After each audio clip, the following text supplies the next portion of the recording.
AR 眼鏡到底適合誰？我相信很多朋友都有過這樣的疑問。那麼作為一名AR 眼鏡的重度愛好者跟用戶，今天呢，我想用我的實際體驗來回答一下。这期視頻呢，我用了一台上個月發售的新眼鏡 Vision Beast 測試了6個大部分用戶會實際遇到的真實使用場景，並給他們都打了分。希望大家在看完這期視頻後都能夠得到想要的答案。OK， 廢話不多說，今天要聊的第一個場景呢，其實也是我在2021年最初購買 AR 眼鏡的原因，就是旅行、通勤以及長時間航班時觀影用。而且時至今日呢，這依舊是我個人認為AR 眼鏡最適合的場景之一。因為大家知道像交通工具，尤其是飛機經濟艙，你的空間是非常有限的。作為一個10幾年前的留子20小時甚至算上轉機，接近30個小時的航班我真的是坐過不少。以前呢，想在這種小空間裡讓自己舒服一點，有一個更沉浸、更私密的娛樂體驗，其實真的挺難的。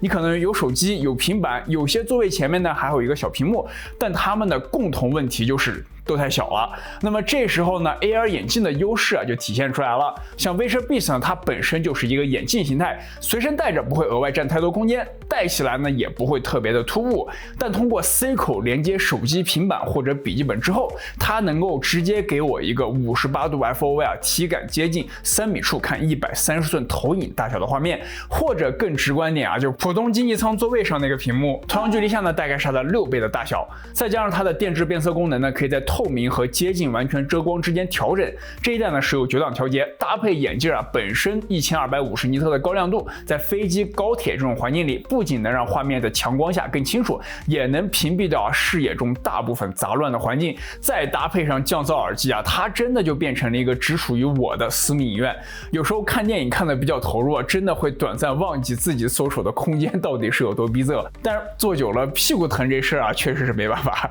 然后這一代 Beast 的另一個升級呢，就是加入了內置的三豆腐，不再需要依靠外置算力。它有幾個不同的模式呢，在旅行和通勤場景下，我主要會用的有2個。第一個是平滑跟隨模式它可以讓畫面隨着頭部運動比較自然緩慢的跟隨。在交通工具顛簸的時候可以減少因為畫面太大或者視野變化太突然帶來的不適感。另一個是小窗模式，它會把畫面縮小放在視野中的一角，比如說等車候機的時候你可以一邊用余光看視頻，一邊注意外界環境，比如說是时刻表、登机口等等。在舒適度方面，这一台的重量是97克，比普通眼鏡和墨鏡佩戴感肯定會更強一些。但我個人覺得舒適度還是不錯的。像我呢是真的戴着 AR 眼鏡坐過10個小時以上航班的人，不能說完全沒有感知，但最多就是超過5個小時以後耳朵會有一點點酸，跟長途飛行本身比起來，這個真的不值一提了。可以說 AR 眼鏡呢已經是我在長途旅行中一定會帶上的設備之一了。所以在這個場景下，滿分10分的話，我會給它一個9分。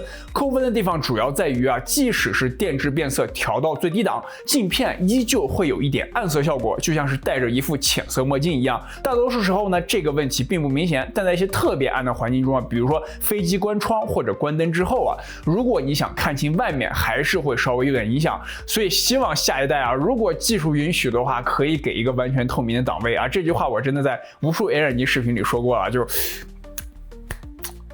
就真的加上這個就完美了。OK， 接下來呢是第2個場景，大屏遊戲，也就是將 AR 眼鏡連接像 Switch、Steam Deck、ROG Ally 這類掌機，或者連接手機來串流 PC 和主機遊戲。這也是我相信大部分用戶對 AR 眼鏡使用頻率最高的場景。畢竟你不會天天旅行，但是可以天天打遊戲，對吧？這裡 Vision Beast 呢用的是2塊 1200p 120赫茲的 Micro OLED 的屏幕，除了畫面變大以外，它的另一個好處是姿勢自由。眼鏡形態呢，你不但可以坐着甚至躺着也沒有任何問題。說來慚愧我其實有過很多躺在床上打遊戲打到天亮的夜晚。在打遊戲的時候呢，我也會經常用三豆腐的悬停模式，它會把畫面固定在你的正前方，帶來類似懸浮大屏的效果。這時可以通過轉動頭部來觀察畫面 UI 細節。然後如果說遊玩的過程中呢，需要拿個小零食喝水什麼的，得益於自動透明的功能，我只需要轉動頭部將視線離開畫面，它就會自動將電致變色降低到最低檔，減少需要摘下眼鏡的次數。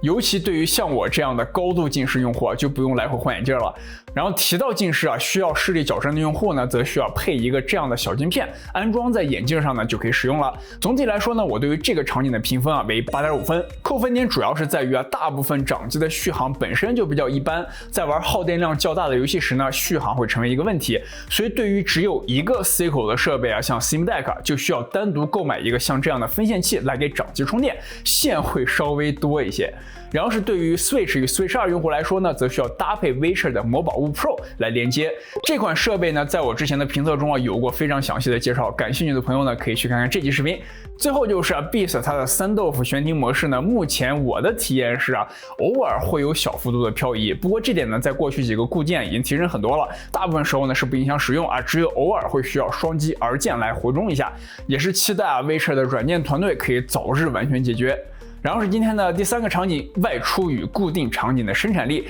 這也是我被問過很多次的場景所以今天咱一次說清楚。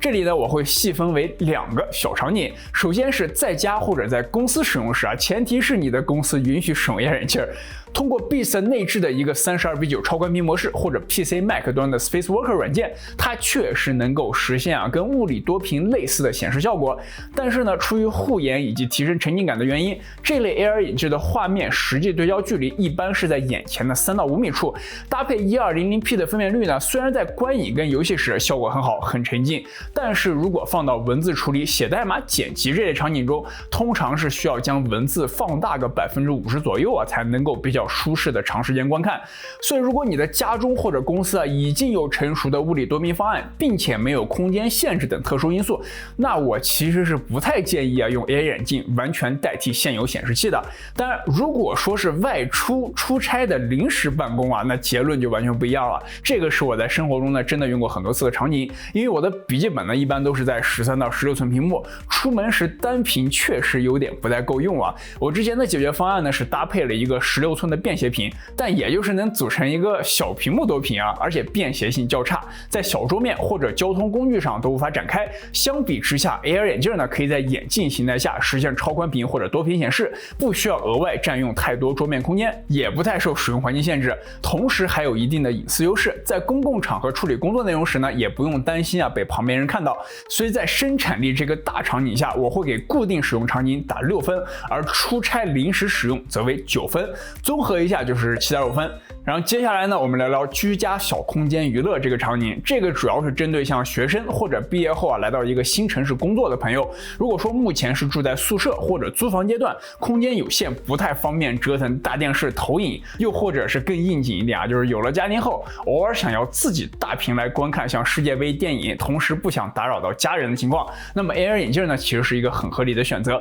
原因呢，大部分之前場景都已經阐述的差不多了，無非就是可以破除空間限制，獲得大屏體驗，不限制觀看姿勢，这些咱就不重複說水時長了。簡單聊幾個沒提到的。首先是 Witcher Beast 呢，在連接蘋果安卓手機後，可以通過 Spacewalker 軟件直接把2D 電影通過 AI 實時轉換成3D 效果。它的效果呢比較看偏遠，看清晰度高、景深明顯的內容還是不錯的。音頻方面呢，這款 Beast 是跟 Harman 合作設計的揚聲器原聲音效我認為是完全可以滿足大部分的用戶，所以對於這個場景我的打分也是8.5分。扣分項呢有2點其中一個可以說既是優點也是缺點，那就是在觀影這個場景下它的隱私性過好了，你沒辦法跟朋友或者家人分享你正在觀看的畫面除非買倆。